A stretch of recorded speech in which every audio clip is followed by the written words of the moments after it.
नमस्कार, आप देख रहे हैं एमपी तक। आपके साथ मैं हूं अमित तिवारी। अहम मुद्दे को आप तक लाता हूं, पूरी खबर आपको बताता हूं। आज सियासत की बात नहीं करूंगा, एक दुकान के बारे में आपको बताऊंगा। ये दुकान चर्चा में आ गई है। जी हां, ये दुकान है भिंड के मालनपुर में, और दुकान से ज्यादा चर्चा दुकान के नाम की, और नाम से ज्यादा चर्चा दुकानदार की उस सोच की कि दुकानदार ने इस दुकान का नाम ये क्यों रख दिया, क्या नाम रखा, क्या सोचता है ये दुकानदार। जरा पहले इस दुकानदार की बात सुनिए, बड़े अनोखे अंदाज में बताया इन्होंने, सुनिए।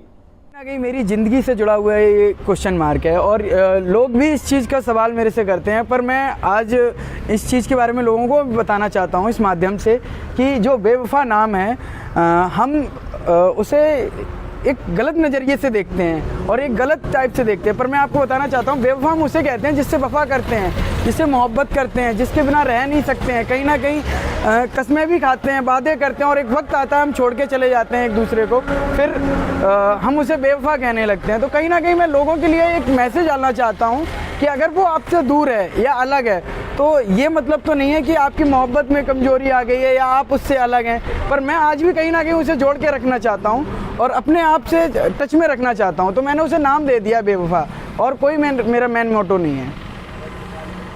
यहाँ अपने फौजियों के लिए कम दरें रखी हुई है, चाहे कि प्रेमी जोड़ों के लिए ज़्यादा दरें रखी है सर, क्या? बिल्कुल बिल्कुल, मैंने जो फौजी भाइयों के लिए बिल्कुल फ्री चाहे, और कहीं ना कहीं ये मेरे बचपन से एक ड्रीम था, एक सपना था कि मैं आर्मी में जाऊं और कहीं ना कहीं मैं इस देश के लिए कुछ करूं, पर ऐसा नहीं हो पाया। तो मैंने जब सोचा कि मैं अगर कोई भी बिजनेस करूंगा, ये मेरा बचपन से ही ड्रीम था कि कहीं ना कहीं मैं देशभक्ति के लिए छोटा सा एक मैसेज देना चाहता हूं और लोगों के लिए देना चाहता हूं। आप कोई भी व्यापार करते हैं, बड़ा छोटा, पर अगर कहीं ना कहीं आप ऐसे व्यक्ति की नीड पूरी करते हैं जिसको ज़रूरत है, ये तो कहीं ना कहीं मैं उनके सम्मान के लिए लिखा हुआ है। आपको भी पता है किसी को ज़रूरत नहीं है फ्री की, बट मैं ये चाहता हूँ कि कोई भी व्यक्ति अगर अपना बिजनेस करता है या बिजनेस करने का प्लान कर रहा है, तो एक छोटा सा एक हेडिंग डाले जिसमें जिस व्यक्ति को अगर ज़रूरत है या नीड है उसकी हेल्प करे दिन में एक बार, बस। तो सुना, दीपक नाम है इनका। प्यार में इन्होंने धोखा खाया, धोखा खाने के बाद कुछ वक्त के लिए टूटे, लेकिन टूटने के बाद इनके मन में एक ख्याल आया कि अगर इनकी कोई प्रेमिका थी, वो बेवफा निकली, तो उसके बाद ये अपनी ज़िंदगी को ख़राब नहीं करेंगे, इसी में रोज़गार ढूंढ लेंगे। तो दीपक ने रोज़गार का जरिए ढूंढ लिया और दुकान का नाम रख दिया बेवफा चाय वाला। और ऐसा बेवफा चाय वाला कि इनकी दुकान की जो बात है, मैं खासियत आपको बता दूं कि जो भी आशिक कहा जाता है कि यहाँ से निकलता है, वो ज़रूर रुक जाता है। इन्होंने कह रखा है कि जिसका प्रेम चल रहा है उसके लिए 20 रुपये में चाय है, और जो धोखा खा चुका है प्रेम में, यानी जिसका प्रेम टूट गया है, उसको ये 10 रुपये में चाय पिलाते हैं। बात यही नहीं है, इसके अलावा जो फौजी हैं, यानी जो देश सेवा में जुड़े लोग काम करते हैं फौजी, उनके लिए ये चाय फ्री में देते हैं दीपक।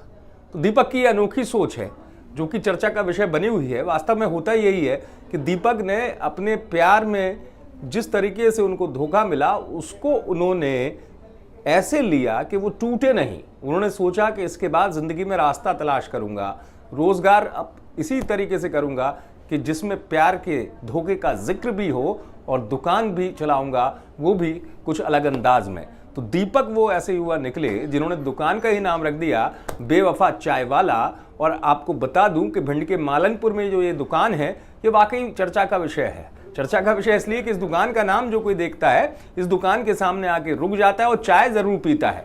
ये चाय वाले जो शख्स हैं दीपक, ये भी चर्चा में आ गए हैं।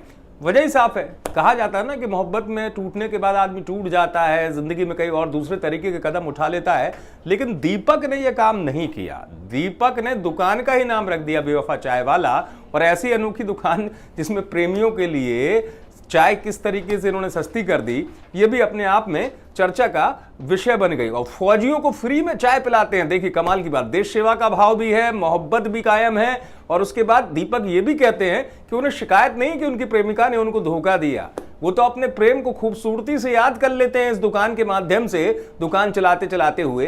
फिलहाल इतना जरूर कहूंगा कि ये दुकान बन गई है चर्चा का विषय, और दीपक छा चुके हैं इस दुकान के जरिए, और लोग इस दुकान पर चाय पीने जरूर आते हैं। आप देखते रहें एमपी तक।